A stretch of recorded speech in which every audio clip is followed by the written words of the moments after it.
తూర్పు కనుమల ఒడిలో ప్రకృతి అందాలు, కొండపై కొలువైన పురాతన వైష్ణవ క్షేత్రం, ప్రశాంత వాతావరణం, ఆధ్యాత్మిక అనుభూతి, అద్భుత ప్రకృతి దృశ్యాలతో భక్తులను, పర్యాటకులను ఆకట్టుకుంటుంది విశాఖ జిల్లా పద్మనాభంలోని అనంత పద్మనాభ స్వామి ఆలయం. తాజాగా నిర్మించిన ఘాట్ రోడ్డుతో ఈ క్షేత్రానికి రాకపోకలు మరింత సులభమయ్యాయి. దీంతో భక్తుల రద్దీ రోజు రోజుకు పెరుగుతోంది.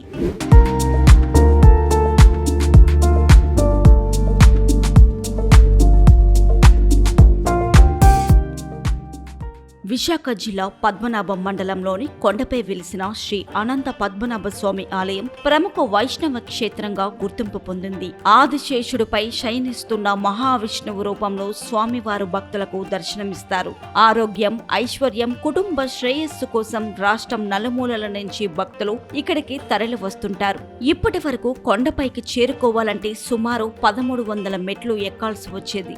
దీంతో వృద్ధులు, చిన్నారులు, అనారోగ్యంతో ఉన్న భక్తులు ఇబ్బందులు ఎదుర్కొనేవారు. అయితే ఇటీవల ఘాట్ రోడ్డు అందుబాటులోకి రావడంతో వాహనాల్లోనే నేరుగా కొండపైకి చేరుకునే అవకాశం కలిగింది. దీంతో దర్శనానికి వచ్చే భక్తుల సంఖ్య గణనీయంగా పెరిగింది. భాద్రపద మాసం అనగా మనకు వినాయక చవితి అయిపోయిన తర్వాత పౌర్ణమి ముందు రోజు చతుర్దశి రోజున అనంతవ్రతం ఆచరించిన తర్వాత విజయదశమి కల్లా వాళ్ళకి విజయం చేకూరి వాళ్ళ రాజ్యానికి వెళ్లారటండి. అందుకే ఆ రోజు విజయదశమి అని పేరు. అప్పటి నుంచి అనంత పద్మనాభ స్వామి వ్రతాలనే ప్రారంభమైనాయి. ఇక్కడ స్వామివారు మొత్తం కూడా సాలగ్రామ శిల మీద వెలిసిన స్వామివారు. మీరు చూసినట్లయితే మధ్యలో నామము, కుడి పక్కన చక్రము, ఎడం పక్కన శంకు దిగువ భాగంలో వ్యక్త అవ్యక్త రూపంలో కనిపించినట్లుగా లక్ష్మీ అమ్మవారి రూపం ఉంటుందండి. ఇక్కడ నిదర్శనం ఏమిటయా అంటే స్వామి నేటికి కూడా సర్ప రూపంలో సంచరిస్తూ ఉంటారు. అదొక నిదర్శనం. ఇంకొకటి ఏమిటయా అంటే మన వరల మొత్తం మీద కూడా స్వయంభూ వెలిసిన పద్మనాభ స్వామి మనకి ఇక్కడ ఒక్క చోటనే ఉన్నది. కేరళలో త్రివేంద్రంలో ఉన్న స్వామివారు కూడా ఋషులు ప్రతిష్ఠించిన విగ్రహం తప్పితే స్వయం వ్యక్తం కాదండి. కిందన కుంతీదేవి ప్రతిష్ఠించిన మాధవ స్వామివారి దేవాలయం ఉన్నది. పంచపాండవుల తల్లి కుంతీదేవి వాళ్ళ కుమారులు అరణ్యవాసానికి, అజ్ఞాతవాసానికి వెళ్లారని చింతతో 5 చోట్లకు తీర్థయాత్రలు చేసిందట. ఈ 5 చోట్ల కూడా మేనల్లుడైనటువంటి శ్రీకృష్ణుని ప్రతిష్ఠించుకుంటూ వచ్చింది. శ్రీకృష్ణ పరమాత్ముడు సహాయ సహకారాలు అందించాలని కృతజ్ఞతతో మేనల్లుని ప్రతిష్ఠించింది. ఒకటి కాశీ, రామేశ్వరం, ప్రయాగ, పిఠాపురం, పద్మనాభం.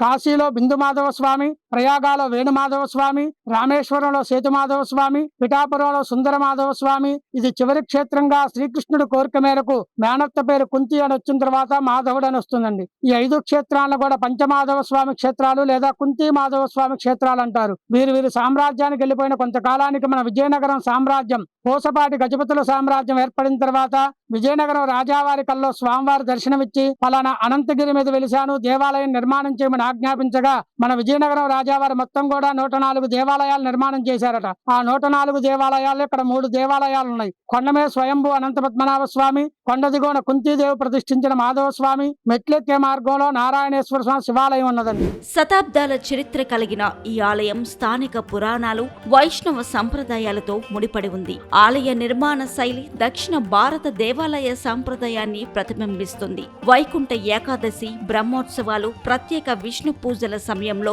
వేలాది మంది భక్తులు స్వామివారిని దర్శించుకొని ప్రత్యేక పూజలు నిర్వహిస్తారు. ఆధ్యాత్మికతతో పాటు ప్రకృతి సౌందర్యం కూడా ఈ క్షేత్రానికి మరో ప్రత్యేక ఆకర్షణగా నిలుస్తుంది. తూర్పు కనుమల మధ్య విస్తరించిన పచ్చని కొండలు, స్వచ్ఛమైన గాలి, ప్రశాంత వాతావరణం సందర్శకులను విశేషంగా ఆకట్టుకుంటున్నాయి. కొండపై నుంచి కనిపించే ప్రకృతి అందాలు ప్రతి ఒక్కరిని మంత్రముగ్ధులను చేస్తున్నాయి.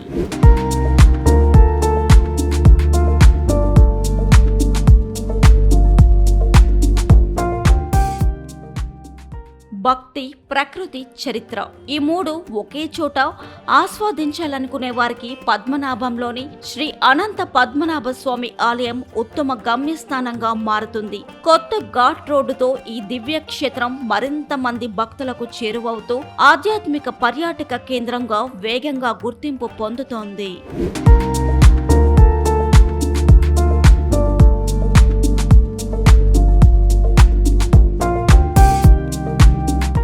మన అనంత పద్మనాభం ఊరు వచ్చామన్నమాట.